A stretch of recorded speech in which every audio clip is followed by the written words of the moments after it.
Third time is a charm. Let's see, let's test the sound this time. Check, check. Okay.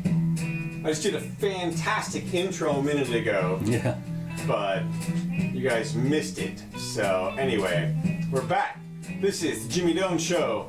It's 4 o'clock on Wednesday. We do this twice a week these days, Wednesdays and Sundays, right here on this show, on this channel. Also, I'll post a timestamp copy up on YouTube right after this, so you can breeze through the subjects. Also available in audio format on iTunes and other places. So find us everywhere. So let's see. Is this working? Are we live? I think it's working. I think it's working. Cameras. So. Here we go. Hey, hey, hey. Okay, are we going out over the interweb now or not? Yeah. Yeah, for sure. See? Right there somewhere. It says live. There we are. See? Look at that. Okay. All right. Well, now, so Sorry about that. once again, yeah, Little technical difficulties. 3 or 4 times we finally got on. Okay, this is good. No problem. So once again, this is Wednesday. It's a Wednesday, right? Yes. Yeah. Okay. Wednesdays and Sundays, 4 o'clock. That's right. Okay. That all went out. That all went out. Okay, Yeah. good. Well, it's I'm going to start off today with a subject that I know nothing about. Uh-huh. Theresa May says she has a new and improved Brexit deal that we voted on by the MPs, members of Parliament, in early June. I've tried to follow this, and I never have figured out who's doing this big delay business and everything.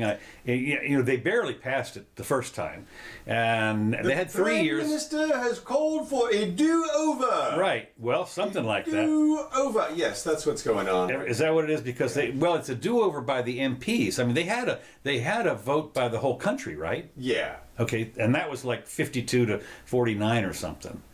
Okay. So it was close. Well, yeah. To get out. Yeah. And okay, now apparently the Prime Minister has announced she will make a bold offer. How often have we heard this? A bold offer to the MPs in one final attempt to get a deal passed through Parliament before she is forced to resign.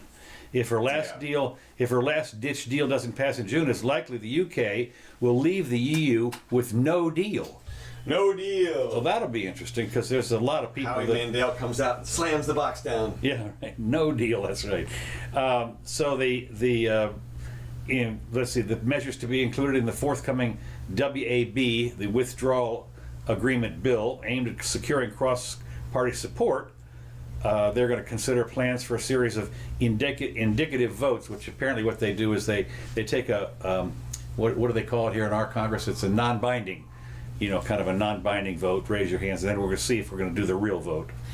What they tried to, apparently the labor people are a little upset because they're worried about their jobs or protection for their money or whatever it is, and because this became after the government's talks with labor over the Brexit collapsed on Friday.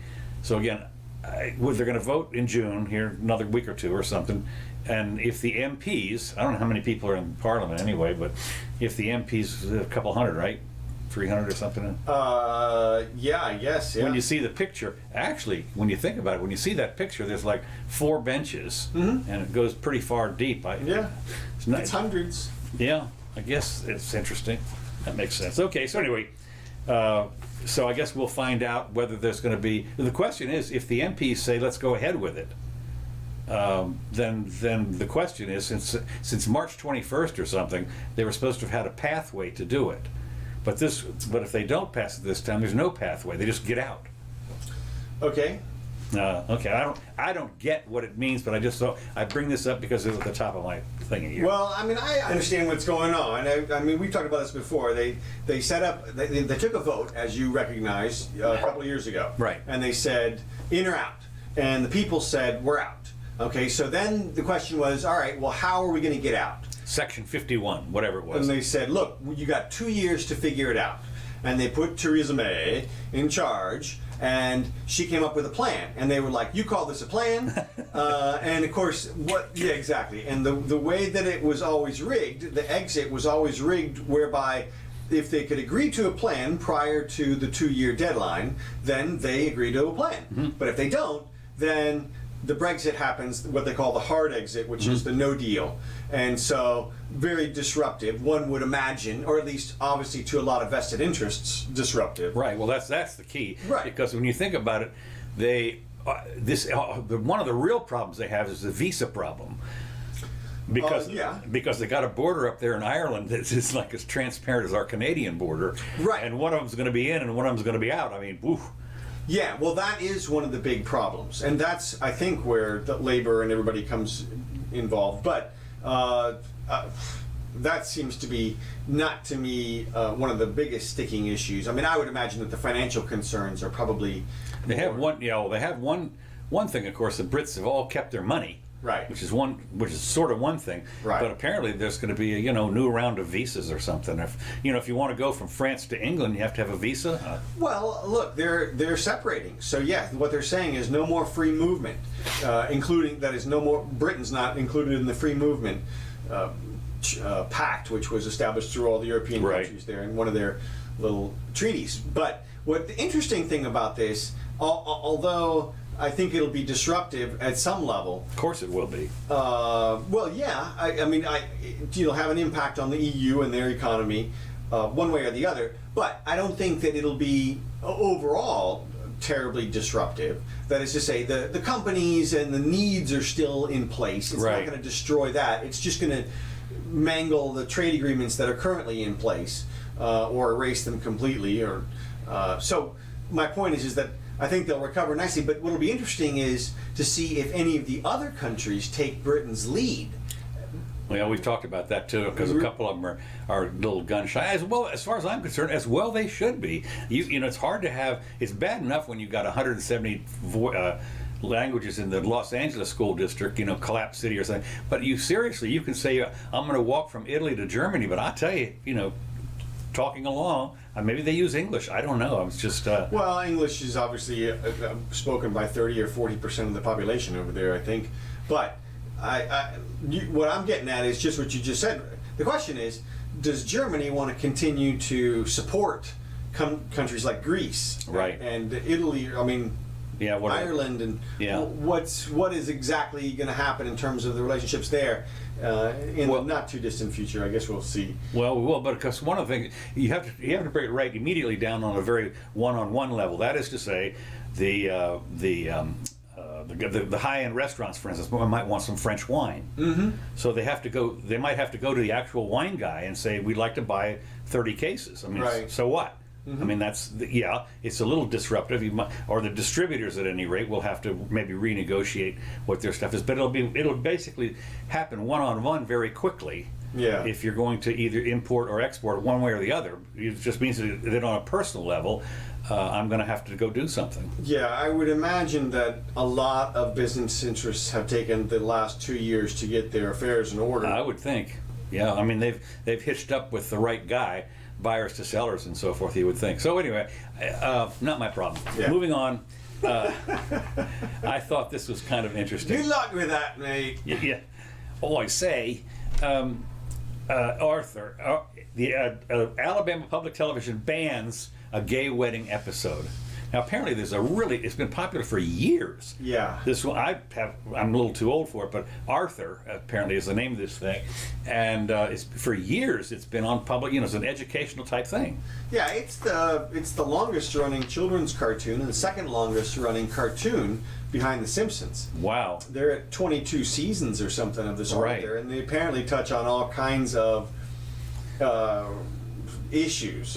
Right. Well, this time they decided to get in on gay marriage, and Alabama State said, "No, we're not." I'm sorry, the PBS people, because it's on PBS. Yeah. They said, "We're not having this." Yeah. Because apparently, the first episode in the 22nd series program, Arthur features the character of Mr. Ratburn marrying his partner Patrick. But the APT, Alabama Public Television said they ran an old episode, so they're not going to show this one.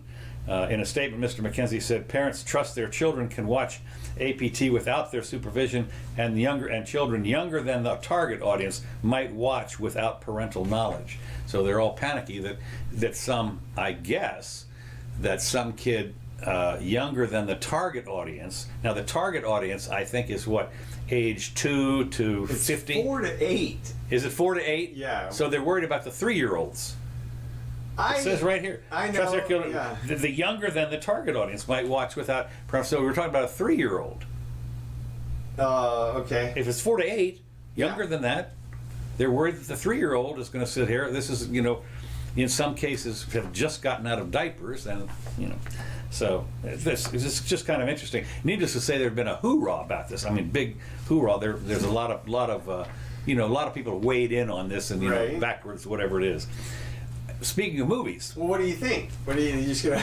Oh, I'm sorry. I'm gonna let that hang. What do I think? I don't care. I mean, should they have put it? Why'd you bring it up? What do you mean? No. I brought it up because it just this one state has decided that there might be one or two others. I think it's already been on though, and this shows you the divide in the country. And we've talked about a little bit about this before. So what are you saying? Let Alabama do it?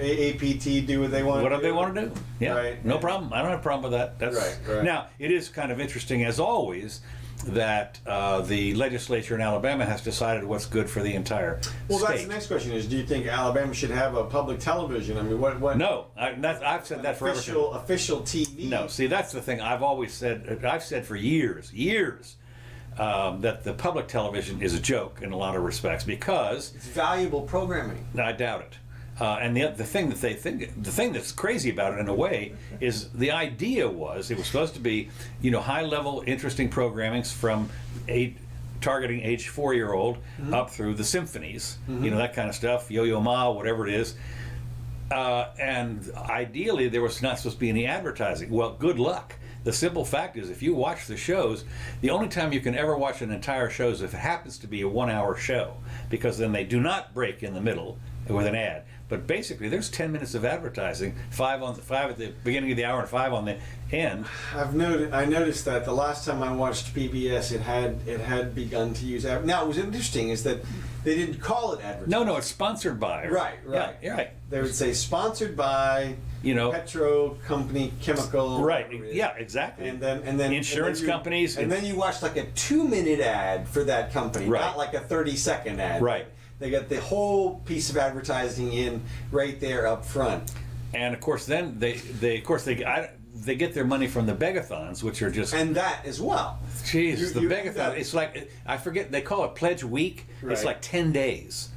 And I mean, it gives lie to the word week. Well, it's like every other week also is the thing. No, it's at least twice a year. I don't know how it's every other week. It Seems seems like at least. it's all- I don't. I mean, normally what I do now, especially a lot of the stuff they do show, is on YouTube or BBC or something like that without any ads. Yeah, I cut the cord a while back, Yeah. so I don't know what. So I used to watch public broadcasting around, I don't know what it was. I don't know where the studio that I was watching was out of, maybe Atlanta, maybe New York. But Well, the local one here, it turns out if you go on the PBS channel on Roku, there are some shows that are blocked by local. It says you have to pay money. You have to pay money, and it's $85 a year, $100 a year to join our local guy here, and then you can. So you're paying for it one way or the other. I mean, it promotes the art. it's free. Well, yeah, okay. Well, apparently, as far as Alabama is concerned, gay marriage is out. But I'm with you as far as I'm concerned. The market will figure this out, Yeah. and at some point, Yeah, I mean, look, if these guys have been doing it for 22 seasons, they know their market. you would think. And it's interesting. I looked at the list of topics covered by it, and it was like asthma, dyslexia, and I'm thinking, what 8-year-old kid knows what dyslexia is? I mean, even if you're dyslexic, you don't even know at that point, do you? At 8? Well, you got a little minor problem because you see 2 TV screens. right. No, I guess that's about when you would figure it out. 7, 8, 6, 7, 8, something like that. But I don't know. It just seems like those topics would be over their target audience's head. Question, though, of course, this is what I guess is what's supposed to happen, is they don't quite understand it. They sat down there in front of the And thing, so they ask their and parents. they ask their parent, Exactly. what's all this about? Right, exactly. Well, like I said, Why can't I read? hey, 22 seasons, hard to argue. Yeah. But if it's that successful, why does it need to be on PBS? Right. And I've said that on so many of the things. You're exactly right. Put them up the way it is, and you're right. That's just what it boils down to. And one wonders on a lot of this stuff what the production costs are. You know, you look at something like Game of Thrones or some of these other things where the production costs are in the millions. 15 million an episode for that last season. Yeah, 15 million an episode. But I'll tell you, you can say what you want, but when you see the Mr. Rogers, I got news for you. There ain't not much. $50. I'm telling you, he walks into the same thing every time, sings his little song. How Whatever. much? His wardrobe costs have been zero. I mean, for 40 seriously. years. And then they have those little puppets that come in there. Like Right, when right. I was growing up, they had a thing. It's And one actually, guy. this was It's one guy. on commercial television. There was a show called Kukla, Fran, and Ollie. Very popular. My mother loved it, and it was silly, but it was Kukla, Fran, and Ollie. There was an alligator like with one tooth or something, and then and Kukla was a kind of a little ball headed, almost like Charlie, from Peanuts, and then Fran was the girl, and they would sit there in front of the little stage thing like you would have with the guys that beat each other. MST 3000? No. No, the little, when they put those shows on where you just have a little stage with a window opening and the people are down there and they're holding their puppets up like this. Puppet show. The puppets, it's just like a regular puppet. So I mean, and Fran would come in and talk to the puppets, and that kind of stuff. And it was a half-hour show, and it was commercial. I mean, I don't know what to tell you, but I mean, it was very successful for the At time. that time, it was a moving picture. What do you want? Yeah, I guess you're right about. But I mean, my mother, who was, she was no dummy. She loved it because it was a little bit of slapstick for sure, but it did have some cogent little back and forth It thing. was created by live performers, probably. They probably had to have something to keep the crowd going. They did. So I say, okay. Speaking of movies, Okay. the movie called Unplanned, which has to do with pregnancy. Terrible name for a movie. It was. Oh, It's okay. about pregnancy. Pregnancy, okay. It's banned in Canada. In Canada, Cineplex, with the way they banned it, apparently there's only 2 or 3 major distributors in Canada of movies, and there's one called Cineplex. It has like 85% of the market. And so if they don't show it, it don't get shown. Unplanned tells the story of a famed Planned Parenthood defector, Abby Johnson, who left the organization to become a pro-life activist. Witnessing an abortion. What happened was that while she was doing she witnessed an actual abortion and so horrified by it. God. Yeah, oh my God, or whatever. And so the movie was just released here last month or so, and arguably became one of the most successful independent movies of 2019, thus far raking in now this is for an indie, okay, Right. 18 million on a $6 million budget. But apparently it's too much for Canada, because I watched little bits, and apparently there is a scene in it. I don't know for sure. Correct me if I'm wrong. Where they actually film an actual, Dun, dun, dun. 6-month abortion where Yeah, there's yeah. bones and blood and everything. Woo. And yeah, I mean, So Right. anyway, the Canadian authorities have decided not suitable for Canadians, and they banned it. And just I remember when. Our people can't handle ideas and images. Yeah, that's. So it's just interesting to Can me. we get Saw number 4? Yeah, right. where they Well, chop you people know in when you half? think about yes, that's no problem. when you think about the movies that in this Are you country. doing it for a medical purpose? Yeah. No. Well. Well, at any Saw, rate, abortion doctor. I watched- Saw number 5. right. Yeah. If you rename it. That's right. That's right. This right. is I don't know. You can rename it. Okay, climate change. We've talked about this before, but I wanted to bring it up again. Aha. Okay. Go ahead. Sea levels may rise much faster than previous predicted, swamping coastal cities such as Shanghai. Global sea levels could rise more than over 6 feet by the end of the century if emissions continue unchecked. This is another fearmonger. Yeah, another fear-mongering one. Swamping major cities such as New York and Shanghai, displacing up to 187 million people. Now, of course, this is out of 7 billion, 7.5 billion, and of course, by the end of the century, this is going to be like 9 or 10 billion. So 187 million is almost a statistical round. Where's this article from? I'm going to tell you in just a minute. The international researchers, international researchers predict that the worst case scenario under which global temperatures rise by 9 degrees by 2100, sea levels could rise more than 6.5 feet, double the upper limit outlined by the UN climate science. Now, that's the UPCC people or whatever. IPCC, yeah. No, IPC, yeah, the internet, whatever. But the IPCC is, I'm looking at those people, it's a UN group, okay? So these are people that have no accountability for whatever they put out, and it's as far as I'm concerned, it's rubbish. But I love this. He added, whoever this guy that did this thing, I forget who it was now, he added that humankind, you see this? Not mankind. Humankind had quite narrow window of opportunity to avoid some of the worst consequences, such as very high sea level rise.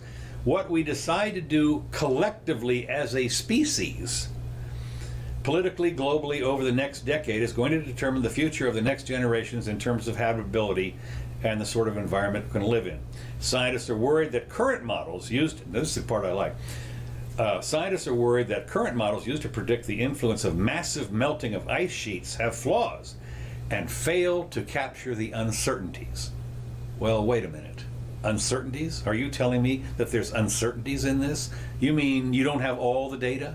Are you telling me that it's possible you could be wrong because there's uncertainties? Only in one direction. Only in one direction. Well, the scientists say that there's still time to avoid the worst if global greenhouse emissions are sharply cut in the coming decades. Well, of course, the answer to that is they're not going to be cut. It's end of story. Well, nuclear. Well, nuclear is all well and good, except that when you think about things like cars, for instance. Electric cars powered by nuclear. I understand that. Building the electric cars, however, is going to eat up some resources. Yeah, look, we're not going to zero, and we're not going there in 10 years. Well, they said decades, so I'll give them 20 years. But the simple fact is, you're not going to be, when you figure, I forget what it was, but there was a map that showed this, how big Africa is, and China, Russia, they all fit inside of Africa. That's how big it is. It's huge. Yeah. So. Okay, and of course it's one of the fastest growing populations. Well, the idea that you're going to nuclearize all the countries in Africa with their dictatorships and their petty fights and everything, so that they're not going to have emissions coming out of Africa, you're nuts. I mean, it's just not going to happen. It depends on how easily you could proliferate that technology. And at this point, we're getting pretty good at it. And they could substantially increase their electrical capacity by adding one nuclear power plant. Yeah, well, you did see you saw the, I think, was it on Scott Adams or something? He had a chart showing the 4, nuke 1, nuke 2. Yeah. Okay. Oh, I didn't see the chart. Yeah, but... yeah. It was, and it was how many deaths occurred, and how many are still, and how many were built, how many are still in operation, and that sort of thing. And it turns out that by the time you get to nuke 3, there's not that many. Apparently, there were a ton of the nuke 4s made, but they have substantial. There's risks. I think. You mean Generation 4? Yeah, Generation 4. Right. Yeah. No, there haven't been that many. I don't think. What do you? I mean, what I'm saying is, of the ones that have been built, there was like hundreds and hundreds of them that have been built in the Generation 2, I think. Okay. And they're graduating to Gen 3s, and it's like only 140 of them so far have been built, and there's no chance that any accidents, nothing. They're all self-sustaining, whatever they are. And then they're talking about Gen 4, and only a couple of them so far. But they right. Okay, but as they ramp up Gen 4, of course, this is going to be fabo. But you still have to get into each one of the countries to do that kind of stuff. Well, and as you don't even need Gen 4, really. No, you don't. Gen 3, that's what I'm saying. This chart showed that Gen 3 was perfectly safe, and there's quite a few of them, and there's no chance that it's going to blow up. Yeah, kind of stuff. So we have plenty of time to make a huge dent in that. Now, look, look, we'd have to bring obviously China and India along, the major polluters. Right. But they would want the technology. They're going to want the technology in the 21st century.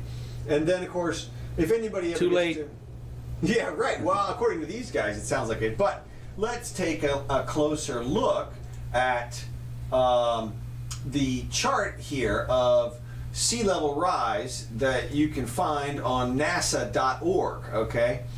And this is obviously an active chart here, and it kind of looks ominous at first. Go ahead. So these are the guys that had their spaceships blow up in the atmosphere? Yeah, but they're also the moon guys. And Okay, everything else. I'm kidding. I mean, look, let's just take the worst case scenario here, and you look here at 2018. You can see that it measures the temperature as 0.82 degrees Celsius above the mean, which they sort of just randomly established here along this line here. But if we go back 20 years, back to 1998, the temperature from this measurement is 0.62 above. So it's gone up a whopping 0.2 degrees Celsius in 20 years. So extrapolate that over the next 20, 40, 68 years, you get a whopping 0.8 degrees Celsius change. Boy, Yeah, exactly. Okay, now this is if the line keeps going straight up. Okay, Right. now that's 1/5 of what this article contemplates here. right. So they're talking about crazy town here. Again- Absolute. Now look, this graph goes back 140 years. All right, back to 1880. If there are unknowns and anomalies, there's probably some in this graph built in here somehow, right? Okay. And you can go back and look and see that there are other times back here at 1944. If you look at this measurement at 0.21, and then you go back down here to 1929 at negative 0.34, that's obviously a difference of more than half a degree Celsius. If the trend had continued during this era on up, well, we'd be way up here at plus 2 degrees already. But no, it didn't. It reversed here in 1944, went back down, and then leveled off for a while, and now it's gone back up again. So that's really interesting. Also, if you look here at this graph, it starts at 1880. I can tell you that the 1870s saw a tremendous spike in temperature if you go back and look over the records. Really? Yes. I didn't know that. Over 10 years, it I mean, the appears- atmospheric temperature. Yes, Okay. it appears to go up a half a degree Celsius in just 10 years. So any scientist predicting from 1880 to 1890, if in 1890 they should have rung the fire alarm bells, people should have been going crazy, thinking, oh my God, it's taken 10 years to go up half a degree, we're going to burn to death in another 10 years, and then they didn't because, of course, the trend reversed. And so, look, you have to look back over the long term, but even taking the steepness as it is, as I said, it would have to be 5 times that steep to get to anywhere near this article. So that gives you a level of alarm. Well, this is scare tactics. Well, that's what I'm getting That's all at. this- is that these are scare there's tactics. no possible way. It doesn't fall anywhere within any statistical mean here of this entire chart that goes back 140 years. It's not if you took the steepest part between any two measurements in here and extrapolated them over 140 years, it wouldn't come anywhere close to. Yeah, it would. No, it would. And also, here's another thing that you have to remember. I like everybody to just reflect on the concept of averaging all the temperature measurements around the Earth down to 1 degree or half a degree or 1/10 of a degree Celsius, as this chart purports to do. Just think about it. I mean, the temperature changes 40 degrees Celsius on any given day. 30, 40 degrees, all over in different places. It changes from different altitudes, underneath the ocean, up in the atmosphere. All these places have to be averaged into one number. One number. And that number is supposed to be good to 2 significant digits on the Celsius scale. I don't think so. No, I don't think so. That sounds impossibly accurate to me, which to me indicates that they have selected certain measurement points and called these the quote-unquote official measurement points. and these are the ones that they're averaging on a consistent basis. Because what else could you do? Well, at what point, the question is, at what point will these people come out and say, I was wrong? 10 years from now when it doesn't work out, or 10, 20 years from now. Well, because, like Al Gore, for instance, when he said, we're going to, and he wasn't the only one. I mean, there were people that claimed, all the Arctic sea ice would be gone by 2000 or 2010 or something. I think Al has cemented his reputation as sort of a crackpot at this point. I mean, when you see people talk about Al, they always talk about that mistake, and there's going to be no snow. Your grandkids won't know what snow looks like, and the Arctic ice will all be melted and everything. But there is still some argument. I mean, when you look at this graph, the temperature is still going up. Okay. So, and the Arctic ice is still melting, and so you would imagine that, that you can. As we also said, though, the Arctic ice could completely melt. It wouldn't change the sea level. Well, I think it would. It can't. It's floating. Ice that floats when it melts does not change the level of the ocean. Okay. I mean, if you put an ice, if you fill up a glass with water, right to the top, and with an ice cube in it, and the ice cube melts, no water flows, no change. So it's the only ice anybody cares about is Greenland and Antarctica, because those are land-based. Okay. And that's the only ice that anybody cares about. Well, and they're talking about those as well. I know they are. And so, there's always big speculation. All this, big hollowed out region underneath one of them, and we have talked about. We have seen in the past periods of rapid sea level rise, but we're not seeing that now. At least not according. Of course, to the question you have to ask yourself is, in geologic terms, what rapid is like 1,000,000 years. Well, no. Okay, maybe not 1,000 years. I don't know. 1,000 or a couple of hundred. A couple of hundred at least. Yeah, right. Exactly. That is rapid in geologic terms. Right, and that's why you would expect something like that to be precipitated by and caused by some sort of extra Earth effect. I did see some wag finally got on and showed a picture of one of the moguls, somebody on the beach. Huge house, and then they said, basically the guy said, when this guy moves, that's when I'm moving. That's when I'm moving. Exactly. Exactly. Well, you see people talking about how it's going to affect the poor, but I'm with you. It seems like the rich people own all the coastal property. Well, not only that, everything affects the poor. I've had it up to here with the poor people. The fact is that more poor people have been dragged out of poverty in the last 30 or 40 years than you can. Look at China, for instance. They've dragged, I don't know, not a billion, but 50 million. No, I'm sorry. 400 million Chinese have been dragged out of poverty, for God's sakes, in the last 30 or 40 years. Yeah, that happens. The progress is staggering. It is staggering. It is unbelievable. You could go. I don't have to go. And a lot of that has to do with power brought about by the burning of fossil fuels. Oh yeah, no question about it. I was watching. The vast majority of it powers all the agriculture, not to mention all the education, all kinds of stuff. If you want to, of course, I love to watch the documentaries that they have on the British documentaries, and they have one called Britain, the Great Machines of Britain, and they're talking about the steam engine. And before the steam engine, it was just fascinating. The first steam engines, actually by Watt, I think it was, were these huge monster things that were like just huge.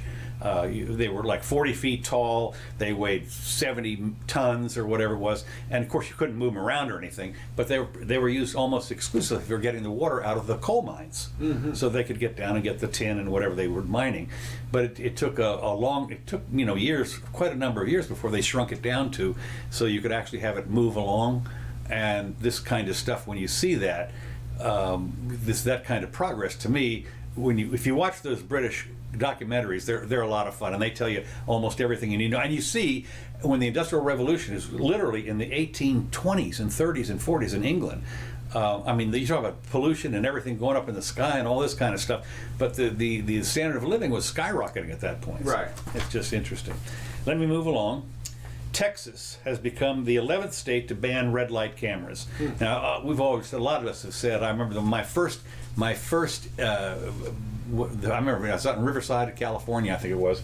This was maybe 20 years ago, and there was this one intersection where they had red light cameras, and if you could go down to that intersection and you could watch all the flashes.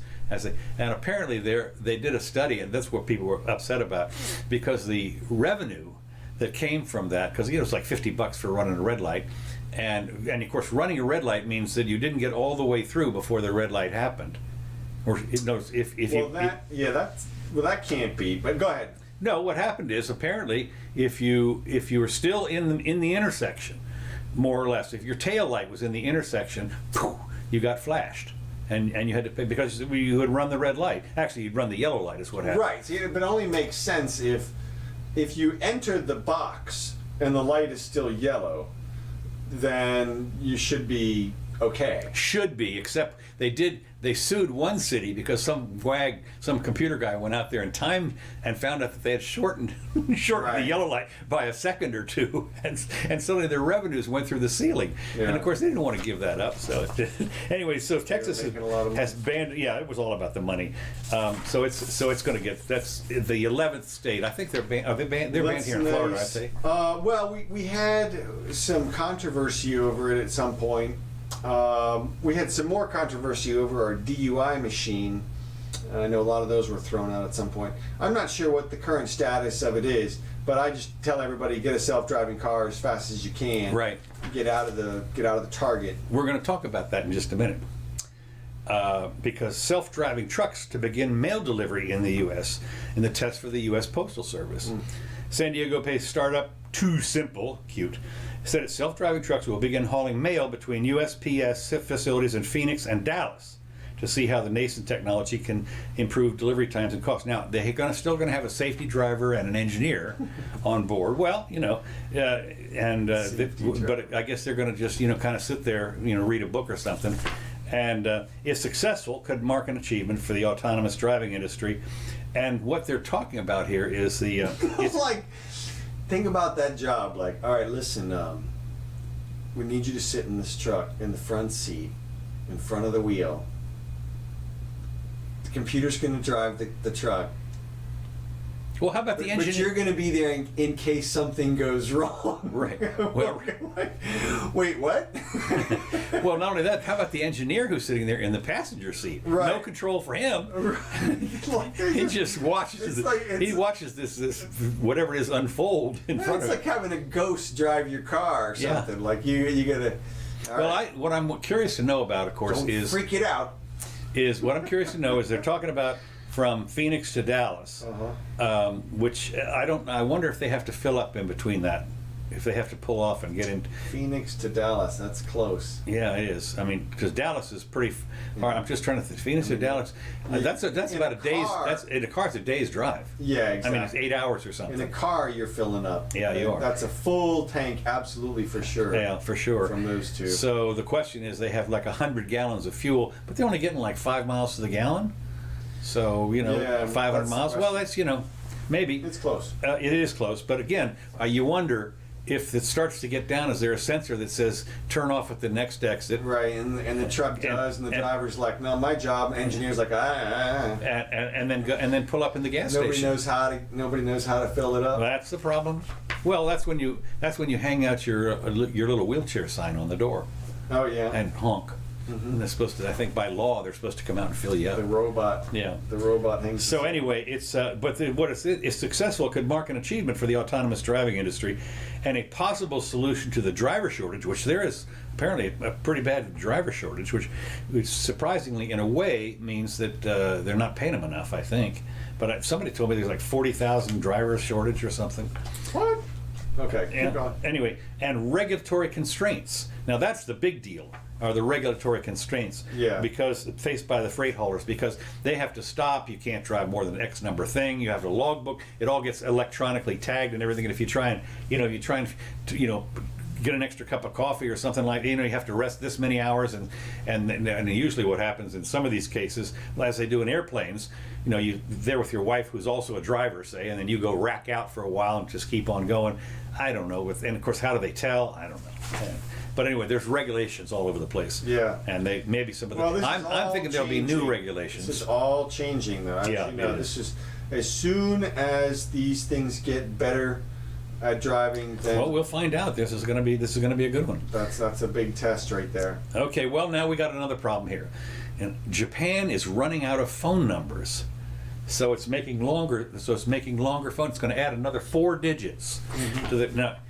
Here I remember when we switched to the area codes, and I remember the first time I went out to California 25 years ago, whatever, and you were in the area code and you still had to dial it.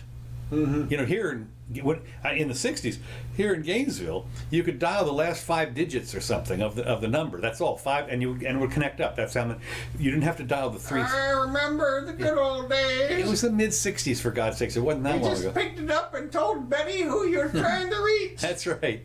So wasn't too much different from that. But we were switching over to the punch buttons and everything in those days. Still had to, but can you imagine if you're on a phone? The legacy. I believe you can still use a dial phone in this country, on our exchange. I think. I'm not sure, but it'd be interesting to see if you have to dial, instead of 11 numbers, you have to dial 15. You're going to be there all day. That's when you. Well, of course. Let's face it, the punch button phones are literally free at garage sales. So the kids, it comes down to what are the kids using these days, and I think they're probably picking up their phone and saying, "Call Jimmy." Right. Yeah. Unfortunately, I will tell you this much: in my car, it pisses me off because I'll say, "Call Mrs. Jimmy," and it dials. I will call the police. That's right. That's right. It's right. I have not figured that out. I don't know, but anyway, it's so they're gonna what they said was that so many of the phone dialings these days are automated because they're automated. I mean, you hit speed dial and you don't care. I don't even know what some of the phone numbers. Literally, I do not know what the phone numbers are. Right. That's what I'm getting at. And so you really right now you just call up. And because every time I get a phone call from somebody these days, if it's a new person, I'll put them in my phone book, and basically at that point you just say call so and so, and it dials it. I don't care how many digits it is. Right. So that's kind of interesting. They're going to fear that the 11-digit numbers could run out by 2022. It's already been proved by the new one. The 3 mobile operators are all saying that they're going to introduce the numbers by the end of 2021. And as we just said, the numbers might be more challenging for people who don't have, older people who don't know. Like Mrs. Jimmy, for instance, she has to look them up all the time. Well, I know. They just have to have a better system for her, something that's more user-friendly with the new technology built into it. Well, actually, it turns out... bug or something with... Well, one thing that we haven't done, and I apologize for this, it takes like 10 minutes to enter in the phones in her thing, because she's got a little thing where B is AA and C is CCC. Right. I mean, so when you're entering it, if you're gonna say Carol and then the number, well, I don't know. You have to go find the R and see how many times you have to punch to get the R. Right. And it's a bit of a nightmare. But and of course her screen is like this big. Right. But on the ones, she does have 1 or 2 in there that she does fairly use, and she's been asking me to please. So I'm sitting there thinking, if I got an extra day, I'll go ahead and put the numbers in there. Yeah, we're just right at that level of AI where it's helpful, but it's just not bridging the gap really well from its functions to. Well, for her, it didn't. I can tell you that. That's what I'm saying. We already tried. Okay, the next thing is that DC Comics. Yeah. Takes aim at AOC for the at the AOC comic, for Wonder Woman outfit. DC Comics is demanding that a comic featuring U.S. Representative AOC kited out as Wonder Woman, whatever kited means, will be recalled or destroyed. Apparently, the comic book giant is really upset because the cover of this comic had a picture of her in the Wonder Woman outfit, but she had, instead of the W, she had an A, or instead of the A, she had a W, whatever it was. The comic book giant, DC Comics that is, issued a cease and desist order to Chicago-based Devil's Due, which published the latest in Alexandria Ocasio-Cortez and the Freshman Force series last week. And, and so, there they are. And so one of the comics variant covers, Ocasio-Cortez, also known by her initials AOC, appears in Wonder Woman's iconic outfit, but with an A where the W would be. And of course, the question I'm asking you, at what point, he asked, can you say I've modified it enough? Right. Well, interesting. This is interesting.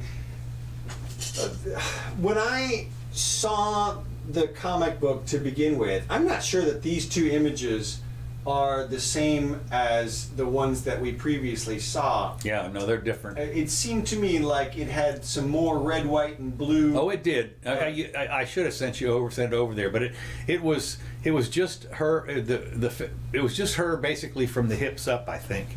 Yeah. Looking out. Yeah, and I didn't immediately think that she's in Wonder Woman garb. I obviously immediately thought she was in superhero garb. Right. Well, apparently whatever they're talking about here, you don't have it on this one. Right. But apparently the one that I saw was pretty obviously a takeoff on Wonder Woman, I thought. And of course DC Comics thought so too. Right. But they did make the change from the A to the WW, whatever it was. And of course my question is, at what point modification to you? And well, and that's what it comes. That's a fact question that's decided by the jury as to whether or not the change was substantial. Okay. That is, whether or not it was based on this, or whether or not you could make an argument that, like for example, this one on the right here, it looks like the Wonder Woman outfit to some extent. She's got these bracelets on here, and she's got sort of a chest plate or a corset as her main bodysuit, which I think is Wonder Woman-ish, but that's also sort of a Roman. Well, not only Roman. That skirt of hers or whatever is from the Martian in the Bugs Bunny cartoons. Yeah. Well, and of course, the Knight has something to say about it. Wonder Woman doesn't typically have a sword, which she has here, but she does have a little headdress, although this one looks like it's sort of an inverted Wonder Woman headdress. I think Wonder Woman's... But I think the one that they're complaining about, unfortunately, is the one you don't have here. Yeah, maybe so. I'm sure it is. And I remember when I first heard that DC was complaining, I remember thinking, whoops, they probably have a complaint there. As soon as they brought it up, my mind thought, ooh, yeah, it is. But then when I wasn't able to find those images anymore, so... Well, they're there. I can find it. But here's the deal. The DC people think that they reckon that it infringes on their copyright. The print run of the variant Wonder Woman cover was only set to be 250 copies. Okay. But according to Bleeding Cool DC, according to Bleeding Cool, DC is requesting that they all recalled, returned, or destroyed. Unfortunately, a few got out. And thanks to the legal action and the fact that this most certainly will be a one-off run, copies are now selling for rather more than $6 on eBay. Yeah, I bet. One copy is listed for $900, while others are receiving bids in excess of $400. But according to the reports, those trying to sell the comics are also being contacted by DC with a similar cease and desist notice. Well, once you collect the money, I'm ceasing and desisting. Yeah. I'm not giving you the money back. Well, no. Well, that also absolves you of responsibility at that point. Yeah. If you're the intermediary party. Right, exactly. What do I know? I got the cease and desist letter after it was... Well, that's what you'd have to... Of course. Of course. Really? Doesn't apply to me. Who'd you sell it to? I don't know. His name was Buka 23. Yeah, that's right. And it's P.O. Box something in Czechoslovakia. I don't know. Yeah, well, it's interesting. I wonder... my first impression was that DC probably doesn't like the negative connotations that Interesting you should say that, because all the comic people, they're in the Hollywood crowd, and they're all really PC. Well, right. What I'm talking about is the connotation, the negativity towards AOC, because the superhero is portrayed as a dunce, basically. She's fighting things that an idiot would fight. I did not know that. Mr. Economics. Okay. And the giant farting cow. Okay, so, I did not know that. Yeah, so it's not a flattering portrayal, and so I think it's not a farting right.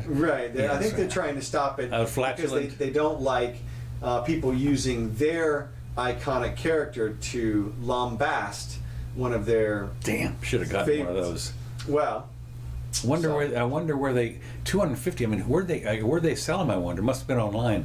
Yeah. Well, for whatever reason, it backfired spectacularly. Yeah, that's right. Now they've made it extremely famous now. Boy, I'll tell you, that's right. I mean, the guy's gold. Oh my God. Naples man impersonates an FBI agent and leaves catfish on a homeowner's lawn. Now this is great. A Naples man was arrested for impersonating an FBI agent when told to leave the homeowner's property. The suspect dropped catfish on her lawn and then fled on a bicycle. Wait a minute now, this gets better. Yeah. The suspect, whatever, 42, faces a charge of open container in a public/semi-public parking area and a felony charge of impersonating a law enforcement officer. Now, you understand, the guy was on his bicycle and he had a hat on apparently that said FBI, and someplace on the hat or on the bicycle there were some red and blue flashing lights. Okay. And he had a catfish. And he had a bunch of catfish, and he was toasted. I mean, yeah. Look, for people who don't know, Naples is the Gilligan's Island of Florida, basically. Is that right? Well, Fort Myers is. Okay, yeah. And Fort Myers and Naples they're right next to each other. Obviously, well, for people who don't know, this is remote southwest Florida. Even Floridians don't go down to... There's rich people that live in Naples. Well, I mean, yes. really filthy and Marco rich. Island and Marco Island, right. What it is there's some offshore islands there that are super resorts, and like you said, Naples, but then right next to it and all the surrounding quote-unquote metro area is Fort Myers, which is... Yeah, like Fort Myers is about 30 miles north of Naples, I think. And then, but south of Naples, there's a place where all the smuggling, I forget what it's called. It's called Smuggler's Cove. Smugglers, yeah, something like that. I mean, literally, it's a whole bunch of these little islands there, and I think they still occasionally it's kind of a rednecky Island. Narco, not Marco Island, Narco Island. That's right. So, but seriously, it's no, Naples has become really rich people. So, but if you go out into Golden Glades or whatever it is, or I forget what they call it, you go somewhat east of Naples, it's a little bit different. So anyway, whatever. The point is, the cop spotted him. A deputy stopped him because he said he felt the description of the subject. Okay, now what about this description? Could you miss? I mean, here's a guy who is wearing a hat, flashing lights. He's on a bicycle. I don't know. And of course, he must have been weaving around a little bit because apparently his BAL or whatever. He said we got the wrong guy. Yeah, we got the wrong guy. So Dudley appeared heavily intoxicated and was wearing a dark shirt. Dudley, right, and had an FBI hat and a bicycle with red and blue flashing lights. Dudley has been taken to jail. I mean, I don't know, at what point do you impersonate an FBI agent? This is felony. So, it's just... Well, look, this sounds to me like something, they just charged him with that, and it's sort of going to make the paper. They'll probably drop that charge. He probably picked up that hat at the freaking local... Who knows? Right. I mean...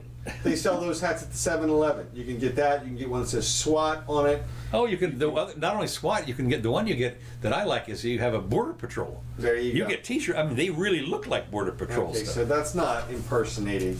So no. The question is, would she reasonably have believed that he was a... Yeah.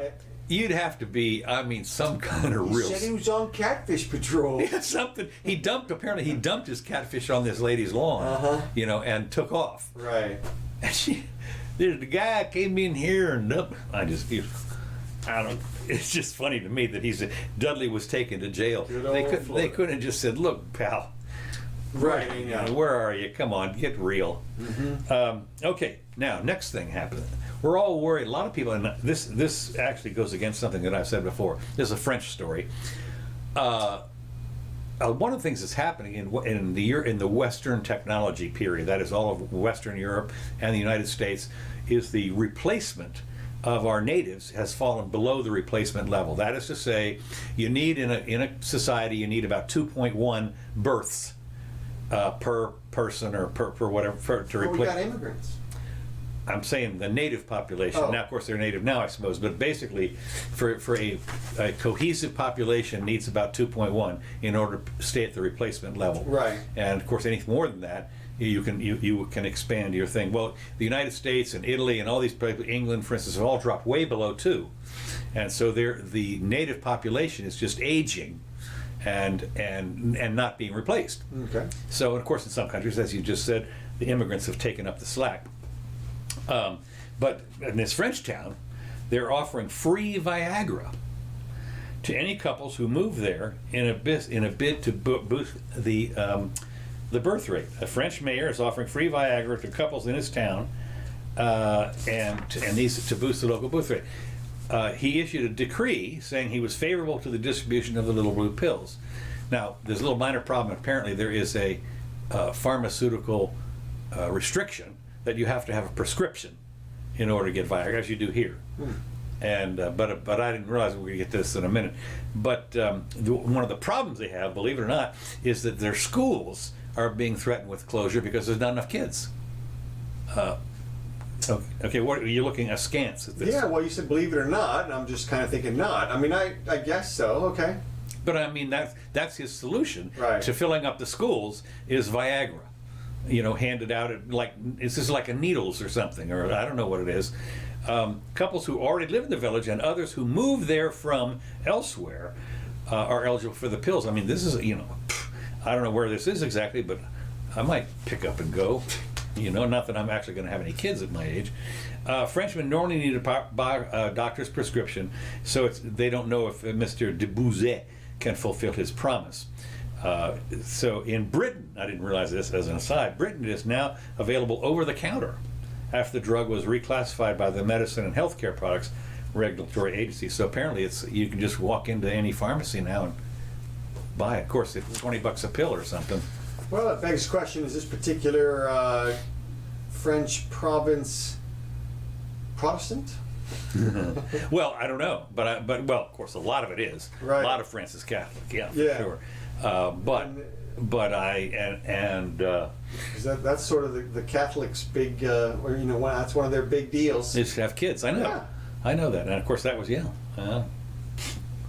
I don't know, but anyway, I just thought it was interesting that you still have to have a prescription in France, but if you just go through the channel, you can get it. Basically, just walk in and grab it. So, For as I say, now. for now, right? Yeah, right. Wait till you're gonna have to have a visa. Hard Brexit, that wall comes down. That's to the right. tunnel. Boom. No Viagra for you. Rotting trash pile sky high in L.A., attracting rats and raising concerns of a new epidemic.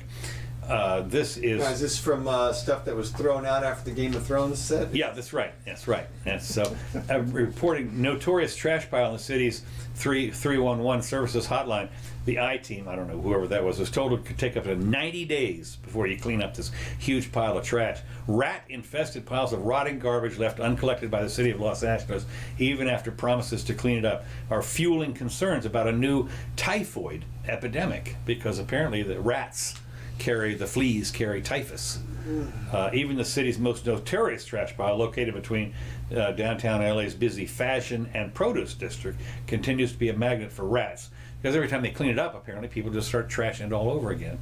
Yeah. So it's interesting that now it's becoming a health issue, but Well, all right. I watched a little video on this one. Did you? Yeah, and Okay. it was definitely one of those, you know, news at 11, hard-hitting story about the potential typhus spread. And then Okay. and then they show a big Typhoid Mary. flea. Yeah, exactly. Picture her. Right, exactly. And it was like, okay. That being said, look, obviously they've got some issues with garbage collection. Apparently they've called the mayor out on this before. They went down there the next day, cleared it all out. But this is just one of the spots in LA where people regularly put their garbage, where apparently there's no, or some probably contested, you've probably got competing municipalities, or it's outside of this municipality and inside this county, and somebody wants so-and-so to go pick up the trash, and they want the other people. It reminds me of of one of those cop movies or whatever it was, where they found a dead body, and it was like right at the intersection of three jurisdictions. And well, who's going to take this? You know, they said pretty obvious why the guy was dumped here, the dead body. So, okay, here's the next thing I got is 75 American colleges offer black-only graduation ceremonies. Now we talked about this in Harvard, and some where it was not sanctioned by the school, but they did it anyway. It was in addition to your regular graduation. They got together and had their own segregated black-only thing up there. But now, what we found is that this investigative reporter found that the neo-segregation is widespread, if not pervasive. Well, I don't know. Why call them neo? Why not just call them segregationists? Again, I think they did. About 40%, 80 colleges out of 173 surveyed, segregate student orientation programs. And they offer, a lot of these places, a bunch of them, 43% offer segregated residential arrangements. And of course they're voluntary, quote unquote, ostensibly voluntary, but the students can't easily opt out. That's, you basically you put there and get out, I guess, is the problem. And they have diversity fly-ins, and what they do for that is when they're trying to attract students to the campus, they will pay for their airfare to come to the campus if you're among this treasured class or whatever it is, to preview the experience that awaits them should they enroll, and to segregated alumni groups. Mm-hmm. The same year, the University of Delaware hosted a separate graduation ceremony for LGBTQXYZ students. Can you imagine? I mean, Jesus. Proponents of these separate ceremonies argue that they allow guests to learn about the unique experiences of the featured group. Okay. The featured group. Yeah. Yeah, well, look. I mean, this is what's stunning to me is you think about, we're talking about 40 years here, 50 years of busing and all the and the everything that has gone down the pike, and now you're going back to this. It's just, don't you ever think that the law, when you made the law, you never saw there might be some kind of little problem here with this, segregating unsegregating people who really want to be segregated, and suddenly you've got communities that spring up, gated communities and so forth, and areas, even here in Gainesville, there have been areas here since I've been here 50 years, that are just that they're self-segregating, and no matter what you have, even if it's illegal, you still have it. So anyway. Yeah, well, look, I just think that it's interesting that the protected groups now are all insisting on their graduations being, it's not that you're it's not inference from this particular incident. In this particular case, obviously you've got some segregationists, right, and they're acting on that. But I think that's why it's a story. I can't imagine that this will become pervasive in our higher education, that they'll, I don't think that they'll pick. I can see it. I mean, I can see it happening, but apparently the presidents went along with it. Huh? The presidents went along. Oh, yeah, no, look, I'm not saying it didn't happen in this case. Obviously it did. Yeah. Obviously these institutions have moved forward with this particular type of segregation. And I'm sure that they believe that it's moral, that it's good, that they're patting themselves on the back and they're saying, we advanced culture by separating out people by race. I'm sure that they concluded that. But I think that when they say that to themselves a couple of times, they'll start to hear what it actually is, And but look, there's people who believe that certain groups have been so marginalized that there must be some official corrective action. So you marginalize them some more? No, you put them off to the side. What are you talking about? I know, but what they're thinking is that they're more special in this thing. That they're going to do is they're going to separate them out and they're going to give them their own better graduation. They're going to spend more money on this group per person than they spend on the other group. So here I am. You're segregating this. Let's say, for instance, on the Hispanic or black group or whatever it is, and I'm a white guy. Mm-hmm. Wait a minute, you're spending more money over there. I want to join that group. Well, no can do. Because you were already benefited from society in the past. Is what their argument is. I understand that. And I mean, it's ridiculous. Of course it is. Well, one of the things that is when you think about it, there's already segregation according to your specialty. In other words, the chemistry people sit together and the physics people sit together, and the whole point of a university is the melting pot, exactly, and everything. And so you let everybody be who they're going to be. I'm with you.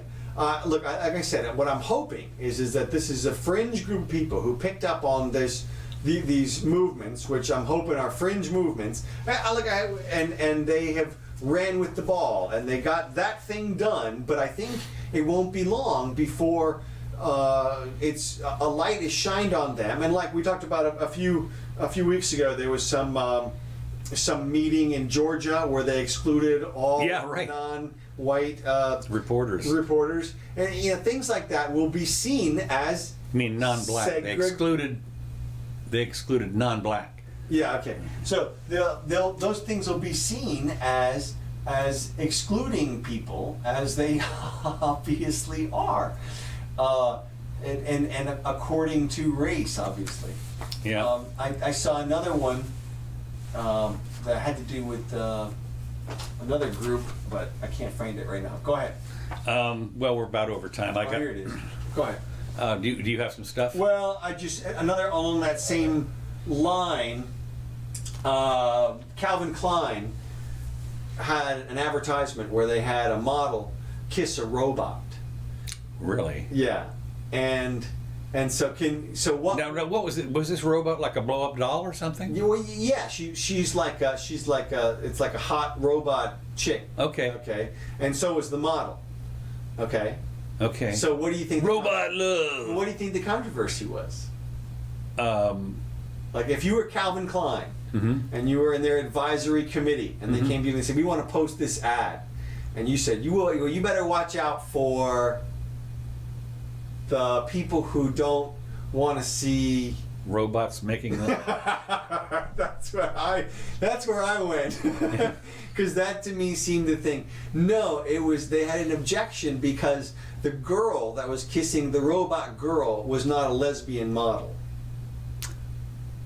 Yeah. Wait a minute. So this is one of the qualifications? Well, no, it was just so LGBTQ people objected. Okay, so let me get this straight. Wait. Let me just get this straight. This is a Calvin Klein ad for whatever they advertise. Okay, right. They had. Usually it's like underwear or something. Robots. Okay, so anyway, the robot is wearing some Calvin Klein something or another. Probably. And then this real girl comes up and kisses the girl robot. Right. And so the thinking. Somebody is upset. Boy, and it's because she. So it's hard to even wrap your mind around. No, because she wasn't a lesbian, but the robot was. Was the robot? Yeah, that's. What was the programming of the robot? I don't know. I'm with you. Look, this is insanity. Look, it's a robot. So to infer that there's some no tongue. I don't know. And so, but what I'm going to do is I'm going to place whoever these objectioners are into a small category of people and say, you guys do not speak for the majority of the population of the group that you claim to speak for, because I gotta believe that most LGBTQ people are not upset that this girl was not. How did they know? I guess they must have. Well, because she's a famous. Oh, okay. Model's famous. Okay. So everybody knew that, but. Okay, I was going to just say. Well, yeah. But they. I go both ways. Yeah. I go robot and. I go all three ways. All right, I got to mention this real quick.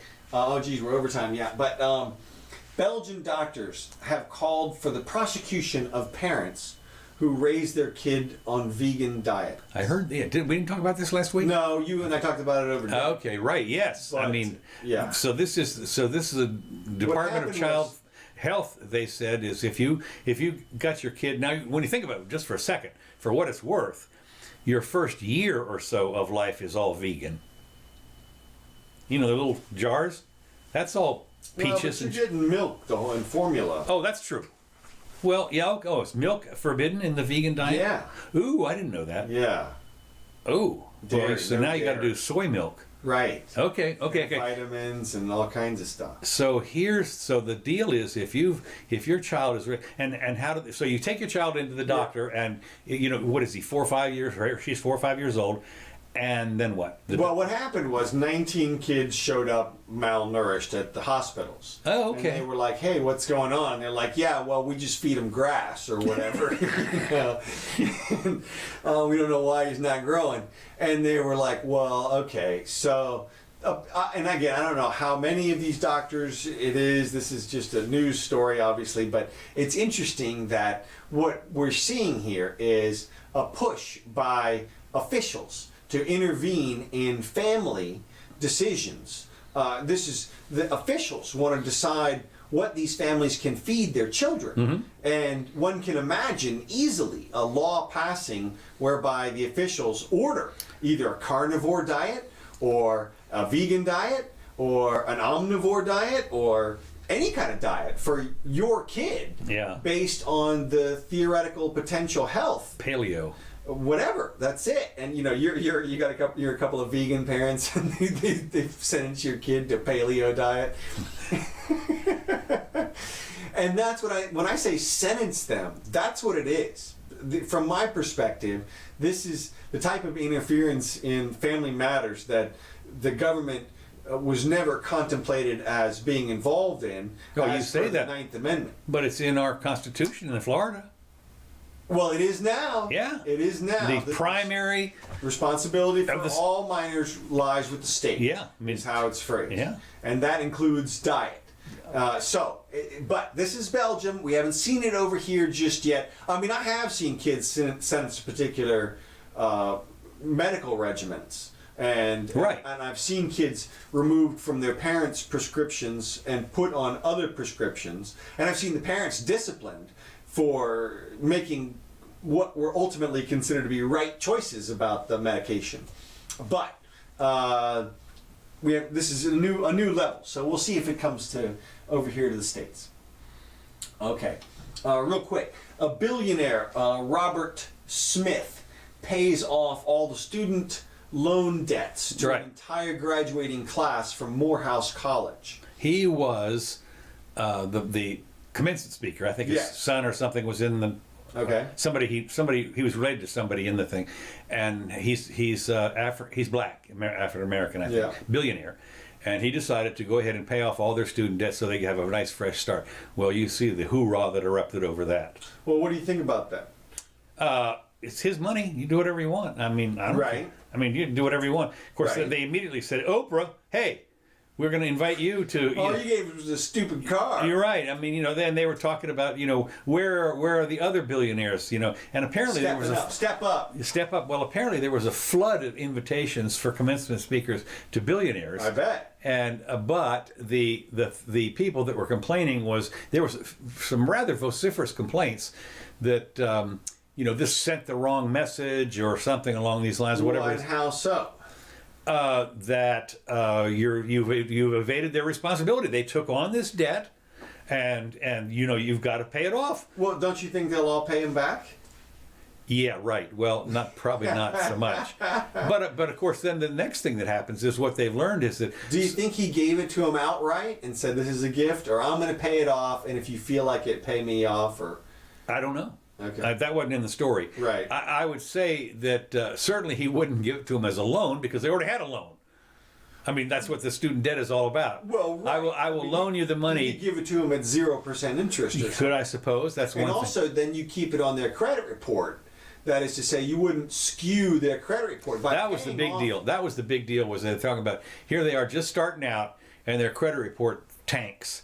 Well, so what? No, it doesn't tank. It skyrockets. It gets a lot better. Oh, is that right? Yeah, well, because he pays off their student debt. Okay, right. They just took out $100,000 in debt and paid it off in the first payment. Okay, you're right. I'm sorry. I backtrack on that. So, well, then, of course, you have to ask yourself, 10, 15 years from now, how many of them are over their heads in credit card debt? Well, yeah. Well, exactly. That's what I'm getting at. It gives them an unrealistic expectation.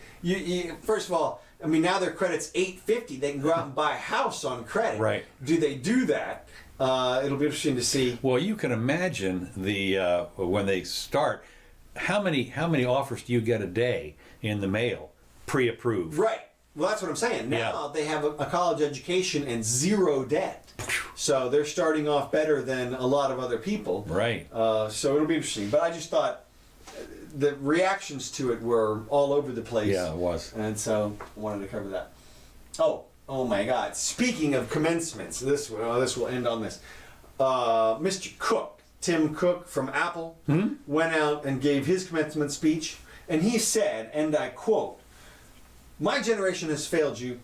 We've spent too much time debating, too focused on the fight, and not enough on progress." Okay, what does that mean? Well, exactly. It doesn't make sense because you're pitting the fight against the progress, which doesn't make any sense. Presumably the fight was for the progress. So if you're spending a lot of time on the fight, that means you're trying to make progress. You can't say we spent too much time on the fight, didn't make enough progress. That's like saying we should have just done stuff without fighting about it, which means you didn't have to fight. We just should have done stuff. I was going to say, what is this fighting of which he speaks? I guess he's thinking. My only fight inference is that he's one of these people who believes that the legislature should work together and accomplish things. That is to say, they should pass bills all the time. I'm with you. What I recognize, for me, the legislature being at loggerheads is the way it was designed. You want there to be a bit of impasse because the two groups are fighting. But it always behooves the left to ask for a compromise because they always want to do things that the right thinks are impermissible under the Constitution or going too far to even begin. So if they get halfway, they've still won. Like, for example, the Green New Deal. You can say, well, AOC asked for the Green Deal. Why don't the Republicans just meet her halfway and just get rid of half of the carbon emissions in 12 years? Come on, work together. And so that's how the call goes out for cooperation when it's really a call to join their side. And I think that's the only way that I can interpret somebody who's that intelligent saying that they don't put any prudence or credence in the fight itself, because obviously they had to fight for whatever progress they were going for, otherwise they could have just done it. Every time I hear somebody say, "I'm going to fight for you," I'm thinking, wait a minute. Fight, schmight. I don't believe. We don't. What we'll do is maybe a little cooperation, but it needs to be voluntary. The problem is if you decide, if you all get together in the Congress and decide on something, that's a law. That's a law that's enforced with a gun. Yeah, I think their concept is that one guy goes into a room with another senator and they say, "Senator, I really want you on board with this." And then the senator says, "No, not so much." And they say, "Okay." And that's the person who doesn't fight. But the person who does fight says, "No, I really want you on board with this." And the senator goes, "Really?" And then they go, "Yes." And then they go, "I will give you a new military base in your district." That's right. I'll fight for you and get this. This is the old log roll where they give each other something. Well, it's something. I mean, I don't know, but I get that's the only way to think about that. But it's just interesting that Mr. Cook either doesn't understand anything about whatever he was fighting for, and he's throwing his whole generation under the bus. Forget about, as you noted earlier, the progress, the people lifted out of poverty in the last 100 years. Oh my God! I had a great image in the last 50 years. Yeah, I mean it's just remarkable. I had a great image here about that. I mean, it was literally they were talking about. It's interesting because what you do is you see pictures of Shanghai, or not whatever it was, Peiping. It was like before it was Beijing or whatever. But you see pictures of them in the 1930s, 40s, and 50s, and it's like a desolate, horrible looking place. And then today it is like unbelievable, the shiny. I mean, they have these thousands of these tower shining steel things that have just been built in the last 50 years. Somebody's in them. Extreme poverty. Okay, look. Here's the extreme poverty from 1820 to 2015. As you can see, 1820 we're at 95%, and in 2020 we are down at 10%. Right. So what's the difference between the red and the blue line?